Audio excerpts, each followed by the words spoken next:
Hello everyone and welcome back to a brand new video where today we return with more iRacing and back with the Super Formula car. This week we're heading out to Spa-Francorchamps, of course one of my favourite tracks on the F1 calendar. Certainly quite a scary experience in the Super Formula car as well, but of course the last race we did here at Spa in Formula 4 was brilliant fun, hoping that can continue on today. If you're new around here, please do make sure to leave a like, get yourself subscribed to the channel as well, and let's head out then ready with my fastest qualifying lap.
The final corner up towards the line, it's going to be a 1:53.7 there, which is going to put us down in P8.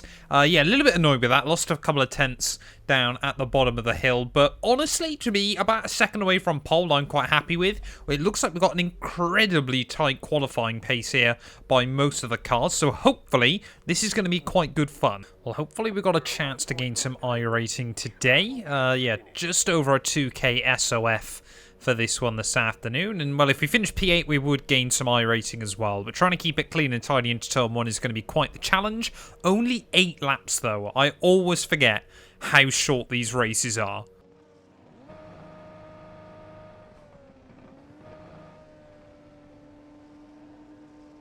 Green.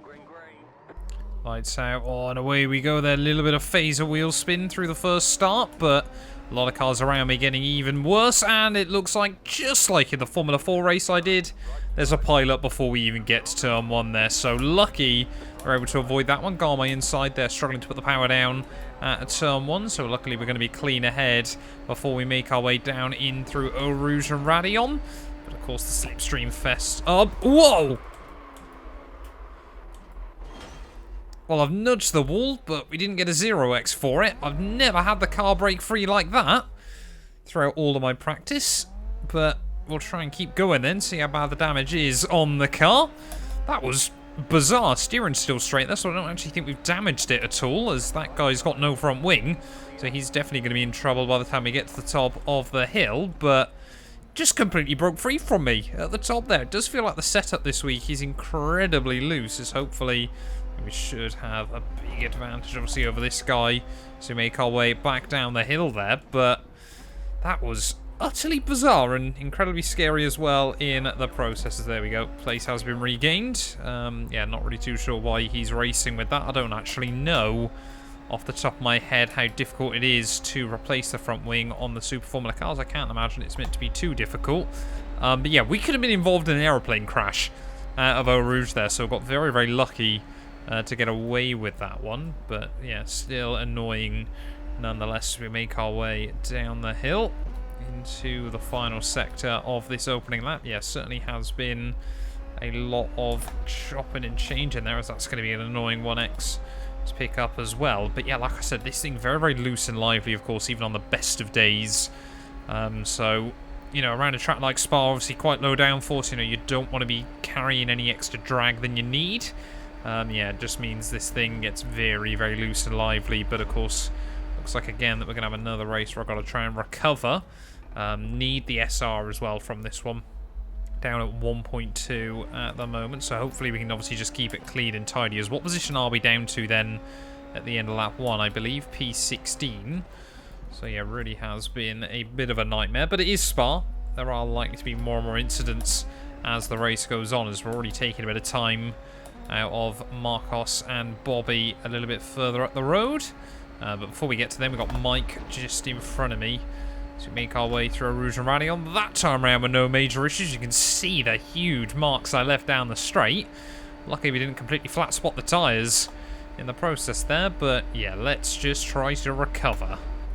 Big puff of smoke there. Someone else maybe having some issues further up in front, but yeah, we're closing in on Mike then. I don't really know exactly where we need to try, or when we're going to try and use the push to pass as well in this race. Might just use that on the final lap. You only get 200 seconds at a lap round. Oh no, lap round here is obviously only 110, isn't it? So it's probably worth using that on a couple of laps at some point. As big slide through the bus stop. Definitely still some cars in front of me struggling. You know what, we'll go for it now. And maybe actually be able to use it obviously up the back straight, and then we might actually get away obviously through the rest of the lap, and then obviously use it again. So that might actually be a good way of using your battery if you plan on running this week. But let's just see obviously if we can try and take some time out of the two cars in front of me. Like I said, it is definitely going to be a racer damage limitation now, as yeah, still in P16 then, so of course we'll be waiting to see whether we get any other cars with issues. But yeah, I mean, if you want to use it down there, you're only going to take about 35-40 seconds out of it, so you might be able to do that almost every single lap. As soon as the deploy is back ready to go, the recharge, we are going for it again down this back straight. Might need to be a bit careful on one of the laps, as the guy in front, Marcos, there struggling by the looks of it for speed. We'll just end it as well, as I didn't know if he was going to try and turn in on the apex or not, whether he's just trying to let other cars by.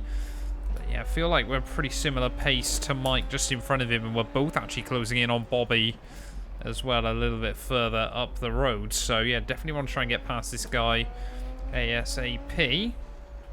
So it's just so difficult, the curbing around here as well in some of the, you know, it's the same with the Formula 4 car actually. They seem to be that the Formula 4 and the Super Formula are very, very sensitive in the way you have to drive them. So you kind of got to be so careful over a lot of the curbing around this venue, as again we'll show the nose, but again clearly fancies himself in this fight. But it's bringing us closer to Mike. Bobby as well just now starting to gain a little bit, so you can just see the understeer there, desperate not to pick up a 1x. We're still only on 3 instant points this race, but it's still frustrating.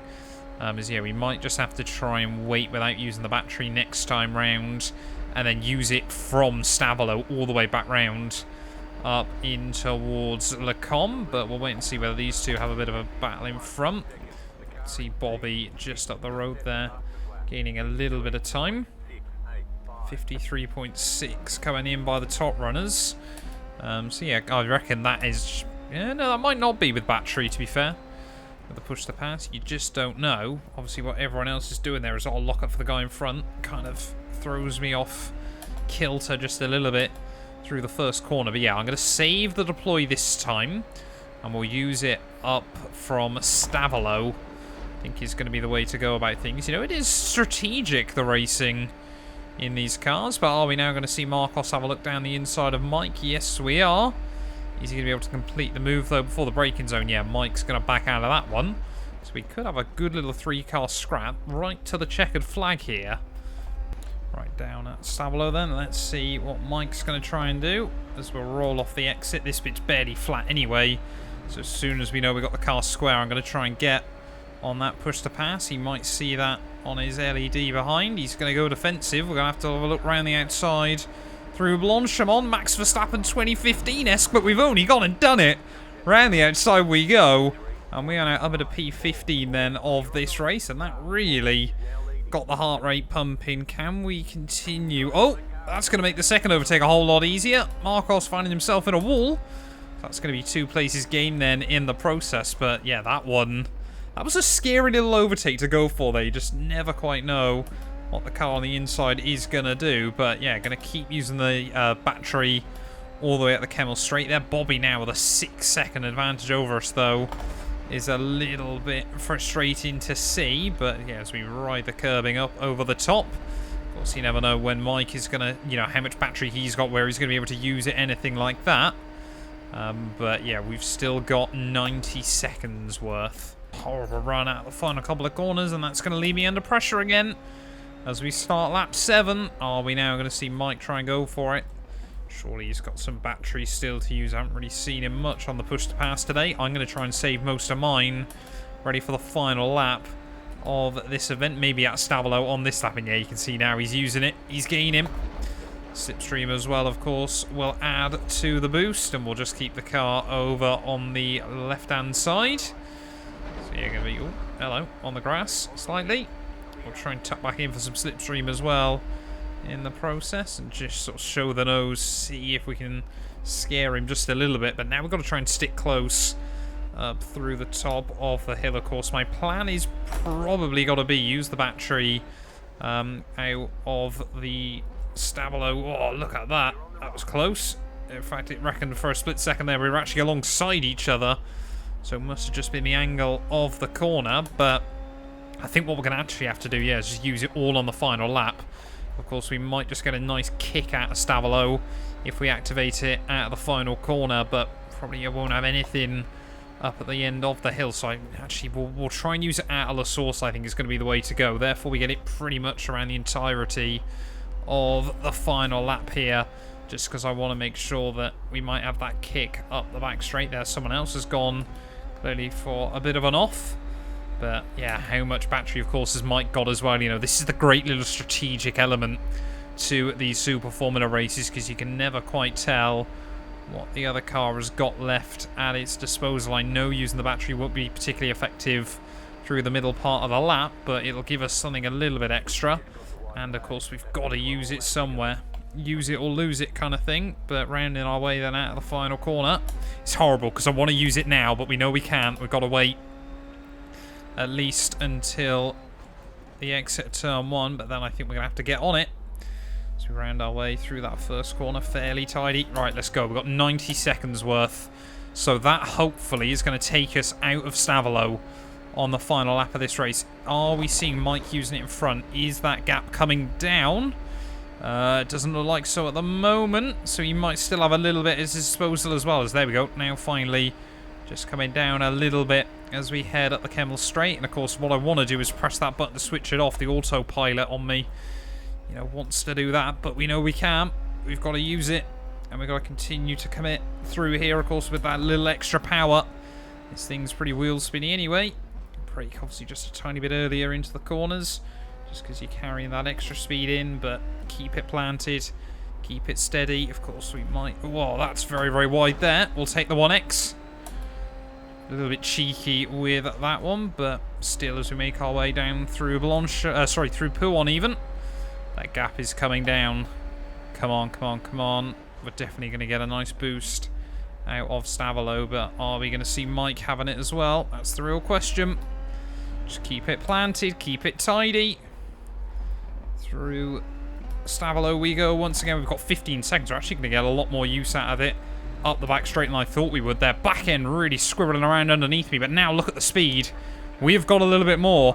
It is going to have to be a move into the bus stop on the final lap of this race there. We're all on the limiter, but we'll carry that boost right the way up. To the outside we'll go. Will we have enough on the brakes? He's going to try and keep the nose there. We'll make sure we give him the room, but round the outside we go. Just don't allow him to switch back off the corner, which we won't. And we are going to hang on to P13 then when all is said and done. What a great race that was in the end there. Fantastic. P12 even in the end, so only lost 6 iRating, all things considered. But yeah, that was great fun towards the end of the race there. Really was a game of strategy. Well, there we go then, having a look at our final race results. -6 iRacing. To be honest, after the lap 1 incident, we cannot complain about that for too long.